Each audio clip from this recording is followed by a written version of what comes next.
Friends, எல்லாரும் எப்படி இருக்கிறீங்க? நல்லா இருக்கிறீங்களா? நாம இன்னைக்கு ஒரு கருத்து பார்க்க போறோம். மௌனமும் சிரிப்பும் மிகவும் சக்தி வாய்ந்தவைகள். ஃப்ரெண்ட்ஸ், அதிகமா வாழ்க்கையில மௌனமா இருக்கிறீங்களா? எதையும் சாதிக்க முடியலன்னு யோசிக்கிறீங்களா? சிரிக்க மறந்துட்டீங்களா?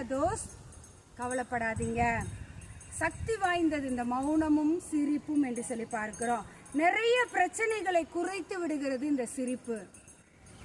நிறைய பிரச்சனைகளுக்கு ஒரு தீர்வை காண்கிறதாக இருக்கிறது. எந்த இடத்துல மௌனமா இருக்கணுமோ ஃப்ரெண்ட்ஸ், அங்க மௌனமா இருங்க. எந்த இடத்துல சந்தோஷமா சிரிச்சு ஹாப்பியா இருக்கணுமோ அந்த இடத்துல சந்தோஷமா இருங்க.